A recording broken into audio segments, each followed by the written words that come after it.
Hey guys, welcome back to the channel. Today I'm going to do something a little bit different. Normally I do the daily content, but there wasn't really anything good that came out in NHL. So we're going to talk about cards that I hate in NHL for Hockey Ultimate Team. And this isn't just for this year. It's just cards that for whatever reason, no matter the game, I cannot be successful with them. And I'm not like a pro player by any means, but I'm in the top 1% in terms of talent on the stick, so I've got a pretty good understanding of the game. So here are my top 5 most hated cards, and I need to be extremely clear.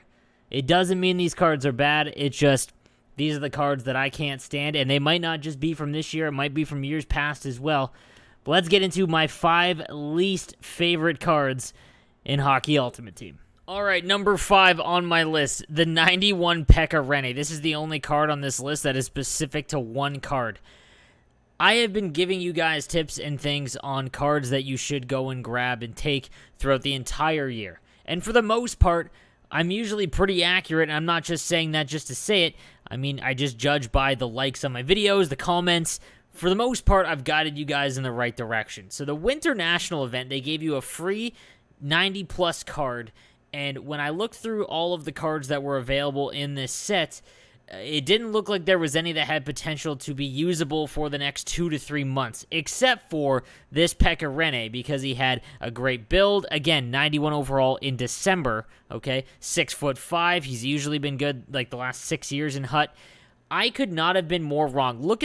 Just look down below at his stats that I use him. 15 wins, 14 losses, almost a 4 goals against average, and under 80% save percentage. Again, my record is like 1,300, so like going 500 on my team is not really something that happens a lot. And this Pekka Rinne card, I've taken so much flack for in the community because it is the one that was just so blatantly wrong. This, I refuse to believe, is a 91 overall card. Next up, we've got Brendan Shanahan. Again, at face value, coming in at number 4, 6'3", 220 with high-end skating and shot. There should be nothing wrong with this card. And to be honest, his base icon, I didn't mind, but I think that had more to do with the fact that it was at launch of the game. This one specifically, and the ones that have followed, I cannot get going. And I've gotten tons of comments and people in my stream that say the same thing. I don't know what it is about Brendan Shanahan, but I just cannot. He seems slow, and obviously he doesn't have 99 skating, but he seems much slower than that, and his shot just does not seem to be as automatic as the other guys that have 99 shot overall. This one, I don't know why. I can't explain it, but man, does this card not play well for me. Coming in at number 3, this is one that has been for a few seasons for me.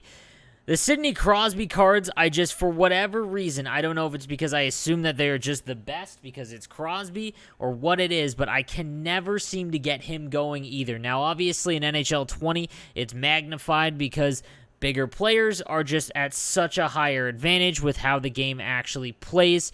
Whereas in the past years, I don't know what it is. Again, cards of this level, and I'm talking about let's talk base cards at launch of the game. You can really notice in Hut when there are certain cards on the ice. I'll give you an example. When you're using base Connor McDavid in the first week of the game, you know you're using Connor McDavid. I'll give another example. I might do a favorite video, so this is a spoiler alert. The Rasmus Dahlin from the Classic event, if you guys remember back to September, it was the very first event.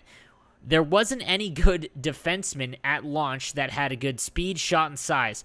When I used that Dahlin and I had the Master Set item, it was awesome because it's when Hut is at its best, because that is when you collect these cards and you feel that they're different. Like, you actually notice the card, whereas when everything's 99, you don't notice anyone different. People come to my stream like, hey, how do you feel about this card? It's like, I don't really notice them. They're all pretty much the same to me at this point. So again, Crosby, for whatever reason, just feels off to me. I can never get him going, and I can never be like, wow, okay, I'm using Crosby. This card's fantastic. Just never feels right for me. And I think NHL 20 just kind of hammered it home because of how the game plays. Coming in at number 2, it's Elias Pettersson. Now, this is going to stem from NHL 19. I bought his Team of the Year card, And man, I don't know what it is. I'm not sure if it's because he's so slender at 176 and he's 6'2". Again, there's other pro players that feel the same way as me. And for whatever reason, you cannot hold on to the puck with Elias Pettersson. And this is in NHL 20, back in NHL 19 as well.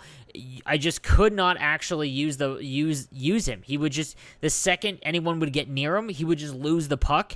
And again, I just did not feel anything. And whenever I use an Elias Pettersson card, it just never goes well. And yeah, he's my number 2 least favorite card in NHL. This one, again, just cannot get going, and I really think it was ruined last year when that team of the season. If you guys watch my streams, I would literally just call out every time he had the puck and that I was going to shoot, and he would just go way wide. It was a disaster. But again, not a popular take for sure. I'm sure there's people that love him, but I don't know if it's the fact that he's over 6'2" and under 180 that has anything to do with it. But man, I cannot use this card. And then lastly, my number 1 least favorite card in Hockey Ultimate Team, it's Nathan MacKinnon.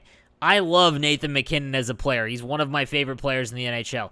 There is no way that his stats on whatever card, if we're talking at launch of the game, we're talking, midway through when he has the top-end master set card, or team of the season when he's got his full 99, there is no way that he plays up to those attributes. And again, this is something that I've gotten from the community as well. Every time that I have gotten a top-end Nathan MacKinnon card, he doesn't feel fast, and he's one of the fastest players in the NHL. His shot just seems mediocre. It's a mess. I don't know what it is. He should be one of the best, and I mean, based on build and whatnot, I still recommend him because, again, this is just my own personal takes. But, man, Nathan MacKinnon cards are always the biggest letdown for me, and I refuse to use them anymore. But, yeah, that's probably my hottest take here. It's just my least favorite card in NHL, the Nathan MacKinnon cards. So, guys, just a quick video today. Again, I wanted to give you guys something to talk about. Let me know what you think in the comments section down below. I'm sure there's a ton of people that disagree. I want to know if you do agree, if any of these cards that you've played with just do not seem up to their attributes. But, again, guys, thank you for watching my channel consistently. Please subscribe if you haven't already, and I'll see you guys next time.